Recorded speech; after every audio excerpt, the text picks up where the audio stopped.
आज हर तरफ बस धुरंधर 2 की ही चर्चा हो रही है और आदित्य धर की इस धुरंधर मूवी में कई सारी ऐसी बातें हैं जो कि प्रोपेगेंडा लग सकती है और कई सीन्स में तो आदित्य धर एक स्पेसिफिक पॉलिटिकल पार्टी को सपोर्ट करते हुए नजर आ रहे हैं और ऐसा लग रहा है कि आदित्य धर ने धुरंधर मूवी उस पार्टी का एडवर्टीजमेंट करने के लिए बनाई। तो आज के इस वीडियो में जिन भी फैक्ट्स को सामने रखेंगे, मेरी कही हुई हर एक बात को अपनी तरफ से रीवेरीफाई करें और मैं इस वीडियो से किसी भी पॉलिटिकल पार्टी को सपोर्ट या फिर फेवर नहीं करना चाहता। मेरी इस वीडियो से किसी भी पॉलिटिकल पार्टी का दूर दूर तक कोई संबंध नहीं है और इस वीडियो में आगे जो कुछ भी बात होगी वो बस आदित्य धर की गलतियों को और फेक नैरेटिव को कि कैसे आदित्य धर ने इस धुरंधर मूवी से फेक नैरेटिव और प्रोपेगेंडा फैलाकर अपनी ऑडियंस और देशवासियों को मैनिपुलेट करने की कैसे कोशिश की है, ये आज हम इस वीडियो से समझेंगे।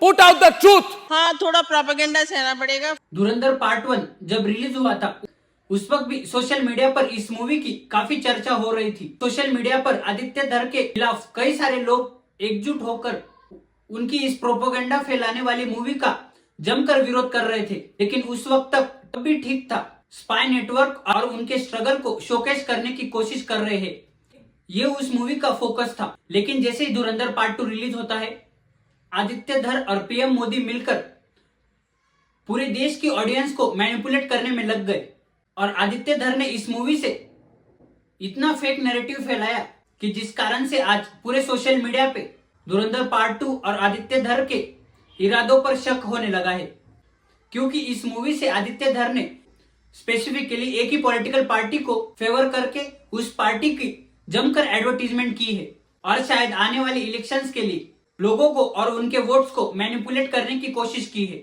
मैनिपुलेशन की इस कोशिश में आदित्य धर से क्या क्या गलतियां हुई है अभी ये समझते हैं। दोस्तों, हेमंता बिश्वा शर्मा जो कि आसाम के चीफ मिनिस्टर है, वो इस धुरंधर पार्ट 2 के रिलीज के बाद ये बयान देते हैं, बीजेपी को वोट करेंगे। जो धुरंधर देखने जा रहे हैं वो लोग बीजेपी को वोट डालने वाला है। अच्छा है मेरे लिए। अपने स्टेटमेंट में बीजेपी सीएम ये दावा करते हैं कि हर एक इंडियन 100% बीजेपी को ही वोट करेगा और जो पहले बीजेपी के ओपोनेंट थे या फिर बीजेपी को हेट करते थे, वो लोग भी इस मूवी को देखने के बाद 100% बीजेपी को ही वोट करेंगे।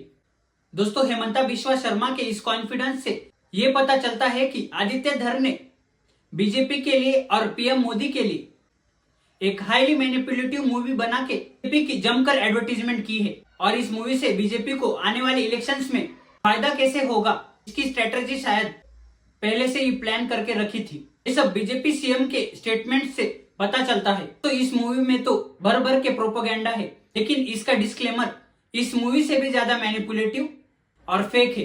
धुरंधर पार्ट 2 के डिस्क्लेमर में ये लिखा है कि this film is a work of fiction और ये मूवी बस एक एंटरटेनमेंट पर्पस के लिए बनाई गई है, ना ही ये मूवी डॉक्यूमेंट्री है। दोस्तों, इस मूवी की तरह ही इसका डिस्क्लेमर भी फेक है।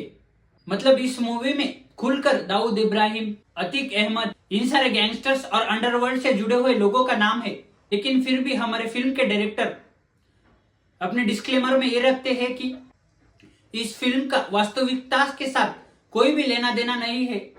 इतने सारे रियल कैरेक्टर्स को यूज करने के बाद आदित्य धर कहते हैं कि ये महज एक वर्क ऑफ फिक्शन है और जिसका वास्तविक दुनिया से कोई भी लेना देना नहीं है। दोस्तों, इस मूवी के डिस्क्लेमर में ही इतना मैनिपुलेट करने की कोशिश की है, तो सोचिए इस मूवी के सीन्स में कौन से लेवल का प्रोपेगेंडा फैलाया गया होगा।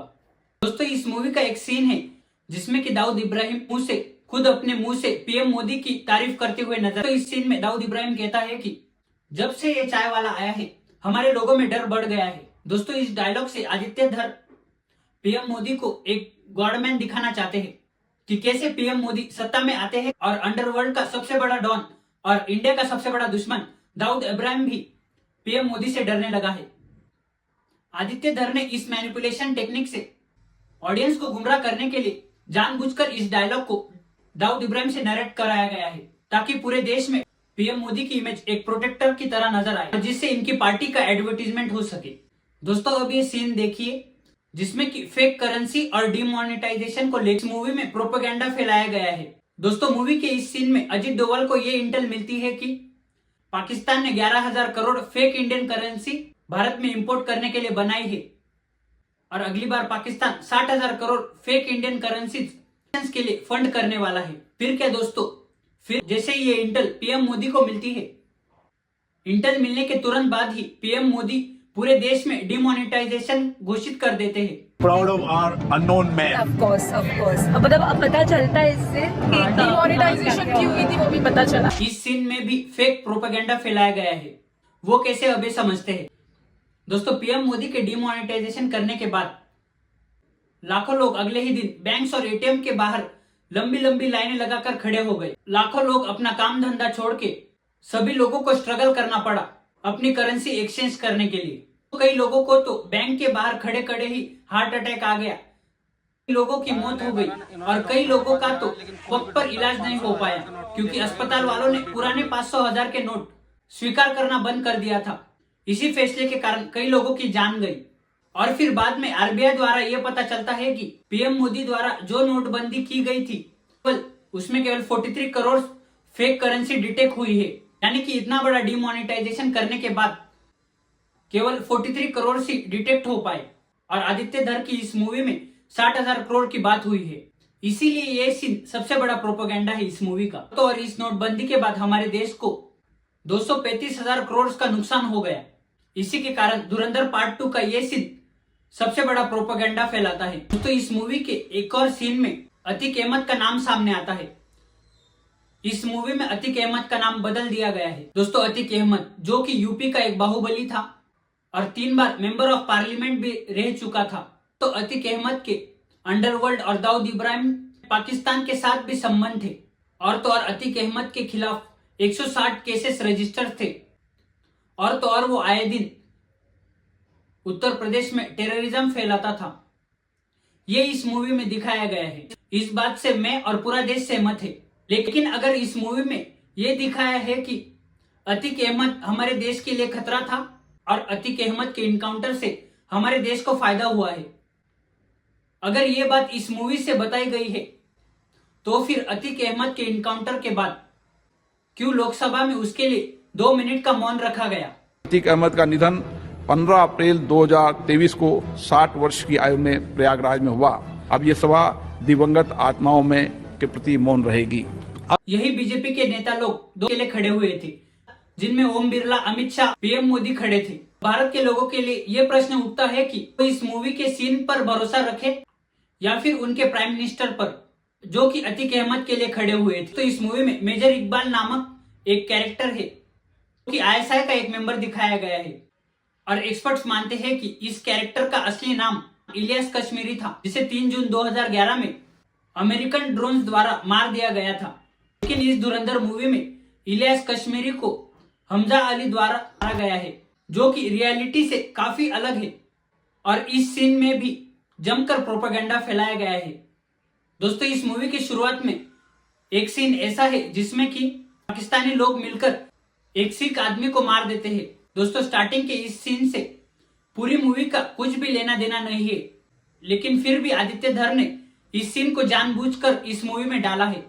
दोस्तों, मैं मानता हूं कि आए दिन पाकिस्तान और बांग्लादेश में हिंदूज और सिख्स को जानबूझकर परेशान किया जाता है और मैं इस वायलेंस के विरोध में हूं। और इसके खिलाफ भी मैंने अपने पुराने वीडियोस में जमकर विरोध किया है। फिर भी इस एक सीन और बाकी की मूवी का जरा भी कनेक्शन नहीं बनता, लेकिन आदित्य धर ने जानबूझकर इस सीन को डाला है, जिससे कि लोग फिल्म के शुरुआत में ही एग्रेसिव हो जाए। दोस्तों, इन सारे सीन से मूवी में प्रोपेगेंडा फैलाया गया है और स्पेसिफिकली एक पॉलिटिकल पार्टी की एडवर्टीजमेंट करी गई है।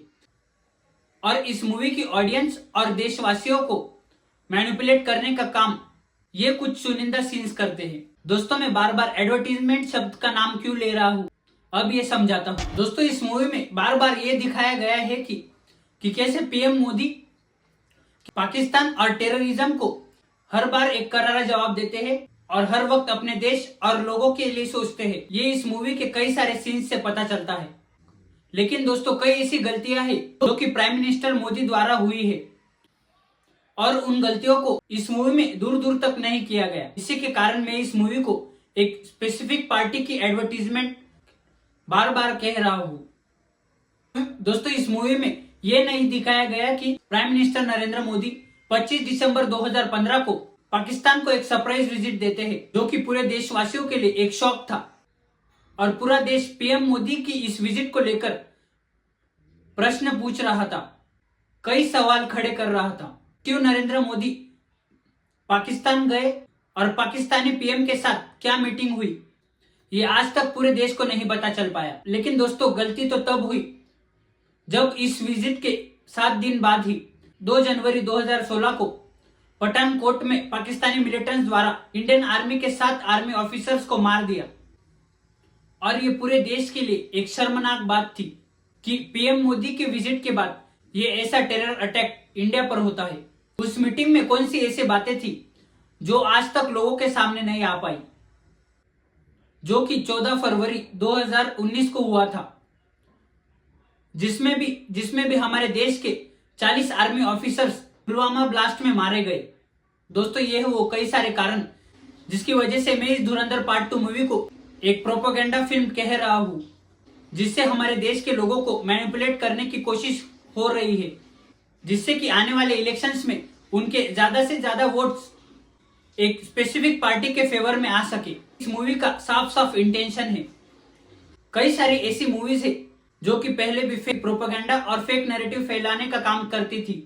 दोस्तों, अमिताभ बच्चन की यही मूवी ले लेते हैं, जिसमें कि अमिताभ बच्चन मुगल सल्तनत को सपोर्ट करते हुए दिख रहे हैं। हिल स्टेशन हैं, सब के सब अंग्रेजों ने डिस्कवर किए। एक कश्मीरी है जिसे मुगलों ने डिस्कवर किया। मुगलों का तो जवाब ही नहीं। दोस्तों, इसके बाद विकी कौशल का ये सीन देखे, प्राण जाई पर पप्पी न जाए। एक किसिंग सीन के वक्त डायलॉग से विकी कौशल ने हिंदू देवी देवताओं और उनके गानों का मजाक उड़ाया है। ये भी एक प्रोपेगेंडा फैलाने का काम कर रहे हैं। तो दोस्तों, कहने का तात्पर्य यही है कि जो भी मूवी या फिर कंटेंट कंज्यूम करें, उसको देखने के बाद रीवेरीफाई जरूर करें और ये समझने की कोशिश करें कि इस कंटेंट या फिर इस मूवी से फेक नैरेटिव या फिर मैनिपुलेट करने का काम तो नहीं हो रहा। एज एन ऑडियंस हर वक्त ऐसी कंट्रोवर्शियल मूवी देखते वक्त मैनिपुलेशन और डायरेक्टर के इंटेंशंस को फिगर आउट करने की कोशिश करें। इसकी सतर्कता और अक्लमंदी से ऐसे डायरेक्टर्स और प्रोड्यूसर्स प्रोपेगेंडा फैलाने में असफल हो सकते हैं। मिलते हैं अगले किसी वीडियो में, तब तक के लिए जय हिंद।